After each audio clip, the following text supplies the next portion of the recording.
ಹರೇ ಓಂ. ಎಲ್ಲರಿಗೂ ನಮಸ್ಕಾರ. ಸಣ್ಣ ಕಥೆ, ಒಳ್ಳೆಯ ಸಂದೇಶ. ಒಬ್ಬ ದೊಡ್ಡ ಶ್ರೀಮಂತ ಇದ್ದ. ಎಷ್ಟು ಶ್ರೀಮಂತ ಅಂದ್ರೆ ಬಹಳಷ್ಟು ಹಣ, ದುಡ್ಡು, ಸಂಪತ್ತು, ಆಸ್ತಿ, ದೇಶ ವಿದೇಶಗಳಲ್ಲಿ ಅವನಿಗೆ ಆಸ್ತಿ. ಹಾಯಾಗಿ ಕೂತಿದ್ದ. ಒಮ್ಮೆ ಆಲೋಚನೆ ಬಂತು, ನನ್ನ ಆಸ್ತಿ ಇಷ್ಟೆಲ್ಲ ಅದ, ಎಷ್ಟದ, ಇದನ್ನು ಎಷ್ಟು ವರ್ಷ ಅನುಭವಿಸ್ಬೋದು, ಇದನ್ನೆಲ್ಲ ಒಂದು ಲೆಕ್ಕ ಮಾಡಬೇಕು ಅಂಥೇಳಿ ಕರೆದ.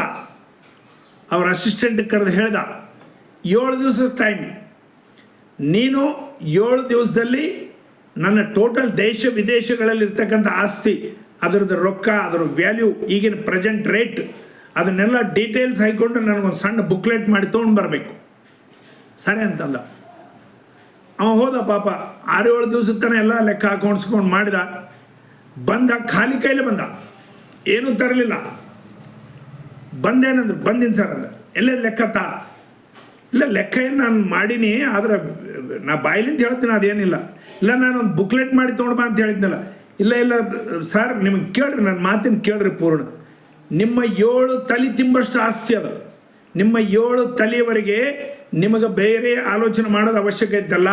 7 ಪೀಳಿಗೆಗಳು ನೀವು ತಿನ್ಬೋದು, ಅಷ್ಟು ಆಸ್ತಿ ಅದ. ಏನೂ ಆಗೋದಿಲ್ಲ. ಎಷ್ಟು ಖರ್ಚು ಮಾಡಿರಿ, ದಿನ ನೀವು ಸಾವಿರಾರು ಲಕ್ಷಾಂತರ ರೂಪಾಯಿ ಖರ್ಚು ಮಾಡಿದ್ರು 7 ತಲೆವರೆಗೆ ನಿಮಗೆ ಇನ್ಕಮ್ ಬರ್ತಾನೆ ಇರ್ತದೆ ಅಂತೇಳಿ. ಸರಿ ಅನ್ನಿಸ್ತು. ಮನೆಗೆ ಹೋದ. ಒಂದು ಆಲೋಚನೆ ಬಂತು, 7 ತಲೆವರೆಗೆ ಆದ, 8ನೇ ತಲೆ ಅದು ಹೆಂಗ? ಹೆಂಡತಿ ಕೇಳ್ಬೇಕಂದ, ಬೈತಾಳ ಅಂದ್ಕೊಂಡು ಮತ್ತೆ ಕೇಳಿಲ್ಲ. ಹೆಂಡತಿ ಕೇಳಿದ್, ನೀಗೇನು ತಲೆ ಕೆಟ್ಟಿದ್ದೇನೆ, 7 ತಲೆ ಇದ್ಮೇಲೆ 8ನೇ ತಲೆದು ಯಾಕೆ ಆಲೋಚನೆ ಮಾಡ್ತಿ ಅಂತಾಳ. ಇಲ್ಲ 8ನೇ ತಲೆದು ಕೂಡ ಆಲೋಚನೆ ಮಾಡಬೇಕು. ಯಾಕಂದ್ರೆ 7 ತಲೆ ಆಯ್ತು ಅಂದ್ರೆ ಅವ್ರು 8ನೇ ತಲೆಯವರು ನನ್ನ ಮೊಮ್ಮಕ್ಕಳು ಮರಿಮೊಮ್ಮಕ್ಕಳೇ ಇರ್ತಾರಲ್ಲ, ಅವರು ಬಡ್ತಂದ ಹೋಗ್ಬಿಟ್ರೆ ಹೆಂಗ? ಹೀಗೆ ಏನನ್ನ ಮಾಡಬೇಕು ಅಂಥೇಳಿ ವಿಚಾರ ಮಾಡ್ಲಿಕ್ಕಂತ ಅದೇ ಹತ್ತಿಬಿಟ್ಟು ಚಿಂತೆ. ಆ ಊರ ದೊಡ್ಡ ಸಿಟಿ ಅದು. ಅಲ್ಲಿ ಒಬ್ಬರು ದೊಡ್ಡ ಸತ್ಸಂಗ ನಡೀತಾ ಇತ್ತು.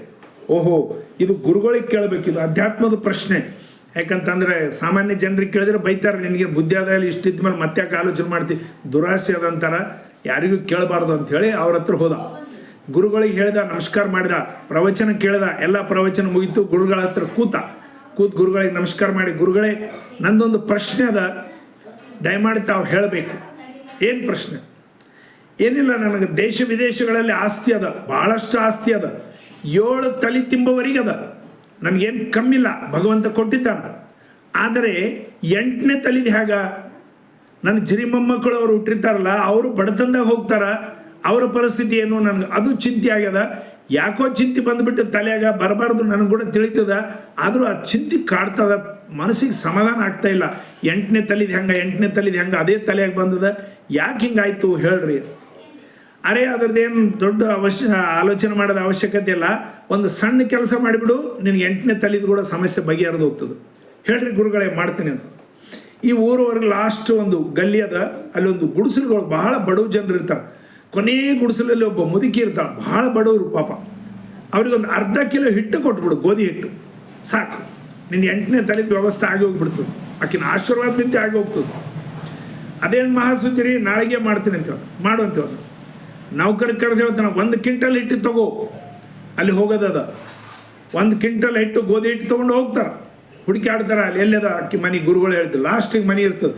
ಅಲ್ಲಿ ಹೋಗಿ, ಅಮ್ಮ ತಾಯಿ ಫಲಾನ ಹೆಸರು ನಿಂದೇನ? ಹೌದು, ಗುರುಗಳು ಕಳಿಸ್ಯಾರ ನನಗೆ, ನೀನು ಭಾಳ ತ್ರಾಸದಲ್ಲಿದ್ದೆ ಅಂತ ಗುರ್ತಾಯ್ತು. ಈಗ ಈ 1 ಚೀಲ ಹಿಟ್ಟು, 1 ಕ್ವಿಂಟಲ್ ಹಿಟ್ಟದ, ನೀನು 4-6 ತಿಂಗಳು ತಿನ್ಬೋದು, ತಗೋ. ಬೇಡ, ನನಗೇನು ಮಾಡ್ಲಿಕ್ಕೆ, ನನಗೆ ಅಷ್ಟು ಅವಸರ ಇಲ್ಲ ಅಂತ. ಇಲ್ಲ ತಗೋ. ಇಲ್ಲ ನನಗೆ ಬೇಕಾಗಿಲ್ಲ. ಸರಿ, ಅರ್ಧ ತಗೋ, ಬೇಕಾಗಿಲ್ಲ. ಒಂದು 10 ಕಿಲೋ ತಗೋ, ಬೇಕಾಗಿಲ್ಲಪ್ಪ, ನನಗೆ ಹಿಟ್ಟಿಂದ ಅವಸರ ಇಲ್ಲ. ಅಮ್ಮ, ಗುರುಗಳು ಹೇಳ್ತಾರೆ ನಾನು ಕೊಡಬೇಕು, ಕನಿಷ್ಠ 1 ಕಿಲೋ ಆದರೂ ತಗೋ, ಬೇಕಾಗಿಲ್ಲ. ನನಗೊಂದು ಅರ್ಧ ಕಿಲೋ ಹಿಟ್ಟಾದರೂ ಒಂದು ದಿವಸದ ಎಲ್ಲ ಮುಗಿದೋಗ್ತಪ್ಪ, ಬೇಕಾಗಿಲ್ಲ. ಸರಿ, ಹಂಗಾದ್ರೆ ಅರ್ಧ ಕಿಲೋ ತಗೋ. ಬೇಡಪ್ಪ, ಅರ್ಧ ಕಿಲೋ ಇವತ್ತಿಂದ ಆಯಿತು, ತಿಂದುಬಿಟ್ಟಿನಿ, ಇವತ್ತು ಬಂದಿತ್ತು, ನಾನು ರೊಟ್ಟಿ ಮಾಡ್ಕೊಂಡು ತಿಂದೀನಿ, ನನಗೆ ಬೇಕೇ ಆಗಿಲ್ಲ. ನಾಳಿಂದ ನೋಡಮ್ ದೇವರ, ನಾನು ಎಂದೂ ನಾಳಿಂದ ವಿಚಾರ ಮಾಡೋದಿಲ್ಲ, ಇವತ್ತಿನ ಸಿಕ್ತು ಸಾಕು, ನಾಳಿಂದ ನೋಡಮ್ಮು, ಬೇಕಾಗಿಲ್ಲ, ವಾಪಸ್ ಹೋಯ್ತು. ಅರ್ಧ ಕಿಲೋ ಹಿಟ್ಟು ಸದ್ಯಕ್ಕೆ ತಗೊಲಿಕ್ಕೆ ತಯಾರಿಲ್ಲ. ವಾಪಸ್ ಬಂದ, ಮನೆಯಲ್ಲಿ ಆಲೋಚನೆ ಮಾಡಿದ. ಆ ಹೆಣ್ಮಗಳು ಅರ್ಧ ಕಿಲೋ ಹಿಟ್ಟಿನಲ್ಲಿ ತನ್ನ ಜೀವನ ಮಾಡಿಕೊಂಡು ನಾಳಿಂದ ದೇವರ ನೋಡೋಣ ಅಂಥೇಳಿ ಅಂತಾಳ. ನನ್ನ ಹಣೆ ಬರ, ನನಗೇನು 7 ತಲೆ ಇದ್ರೂ ಕೂಡ 8ನೇ ತಲೆದು ಆಲೋಚನೆ ಮಾಡ್ಲಿಕ್ಕತ್ತೀನಿ. ಇದು ಗುರುಗಳು ನನಗೆ ಹೇಳಿದ ಸಂದೇಶ. ಇದು ನನ್ನ ಮೂರ್ಖತ್ವ. ಇದು ನಾನು ಮಾಡ್ತಕ್ಕಂಥ ಮಹಾ ದೊಡ್ಡ ವಿಚಿತ್ರವಾದಂಥ ಆಲೋಚನೆ ಅಂಥೇಳಿ ಅವನಿಗೆ ಜ್ಞಾನೋದಯ ಆಗ್ತಂತ.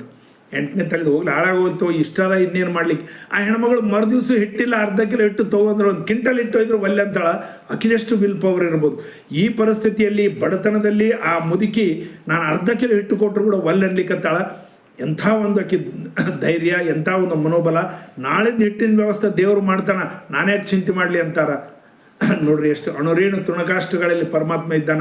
ಇದನ್ನೇ ಶಿವಾಜಿ ಮಹಾರಾಜರಿಗೆ ಸಮರ್ಥ ರಾಮದಾಸರು ಕಲ್ಲಿನೊಳಗಿರ್ತಕ್ಕಂಥ ಒಡೆದು ಕಪ್ಪೆಗೆ ಇದಕ್ಕೆ ಯಾರು ಆಹಾರ ಕೊಡ್ತಾರೆ ಅಂತ ಕೇಳಿದಾಗ ಶಿವಾಜಿ ಮಹಾರಾಜರಿಗೆ ಸ್ವಲ್ಪ ಅಹಂ ಬಂದಿತ್ತು, ಎಲ್ಲ ನಾನೇ ಕೊಡ್ತೀನಿ ಅಂತೇಳಿ. ಅದು ಕಲ್ಲು ಒಡೆದಾಗ ಕಪ್ಪಿ ಹೊರಗೆ ಬಂತಂತ. ಈ ಕಪ್ಪಿಗೆ ಯಾರು ಆಹಾರ ಕೊಡ್ತಾರಂತ ಸಮರ್ಥ ರಾಮದಾಸರು ಕೇಳಿದ್ರಂತ. ಅಲ್ಲಿ ಅವನಿಗೆ ಶಿವಾಜಿ ಮಹಾರಾಜಿಗೆ ಹೆಂಗೆ ಜ್ಞಾನೋದಯ ಆಯಿತು. ನಾವು ಸತ್ಯ ಏನದ ಅದು ತೃಪ್ತಿ ಅದ, ಸಾಕು, ಏನು ಸಿಕ್ಕದ ಅದರಲ್ಲಿ ತೃಪ್ತಿ ಇರ್ತಕ್ಕಂಥ ಭಾವನೆ ಬೆಳೆಸಬೇಕು. ನಮ್ಮ ಮಕ್ಕಳಿಗೆ ಇಂಥ ಕಥೆಗಳನ್ನು ಹೇಳಬೇಕು, ನಾವು ಅದೇ ರೀತಿ ಇರಬೇಕು. ಭಾರತ್ ಮಾತಾಗೆ ಜೈ. ಎಲ್ಲರಿಗೆ ತಲೆಬಾಗಿ ನಮಸ್ಕರಿಸುತ್ತಿದ್ದೇನೆ.